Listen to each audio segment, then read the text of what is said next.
In this video, we want to show whether a continuous function on compact interval is a regulated function or not.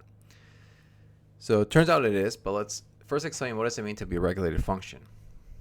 A regulated function is a function that emits finite one-sided limits at every point of the interval.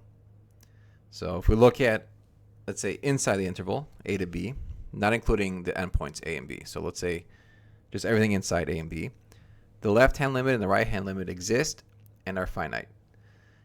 They don't have to be equal.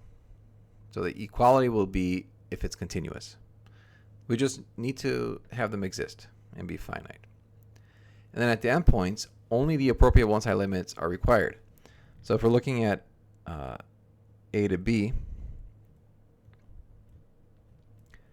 we will approach a from the right because you want to be inside that interval, because out here is not a and b.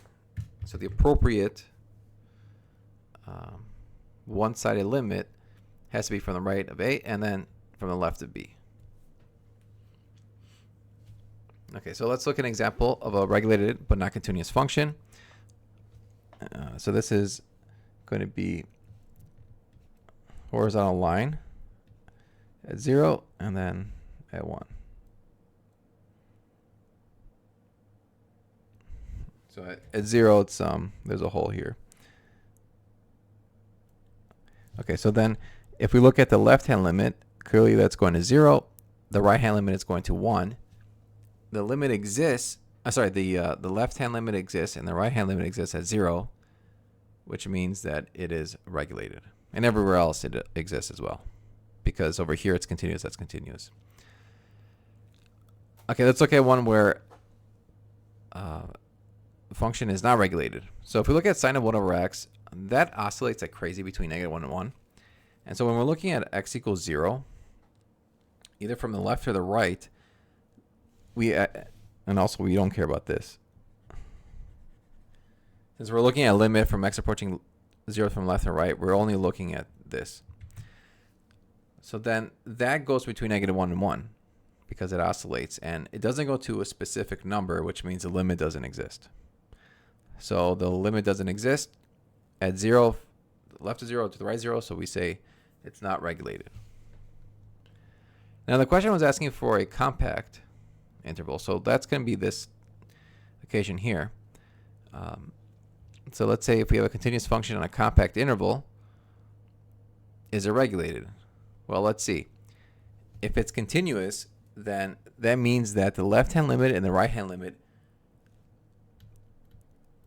are the same.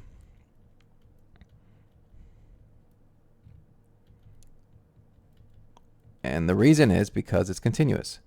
If it's continuous, that means the limit exists. So continuous implies limit exists.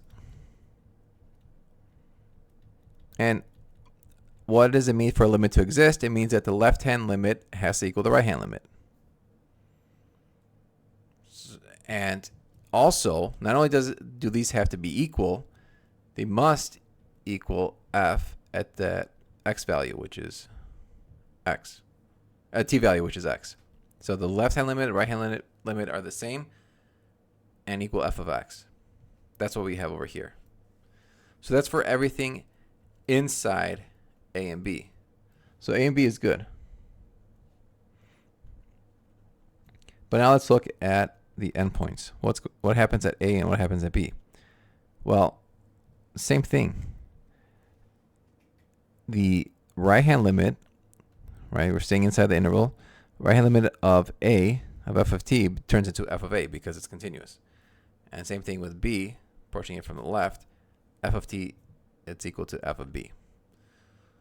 So thus all required one-sided limits exist, so f is regulated. And so we conclude by saying that every continuous function on a compact interval is regulated. However, we saw some cases where regulated functions may have discontinuities, kind of like this one.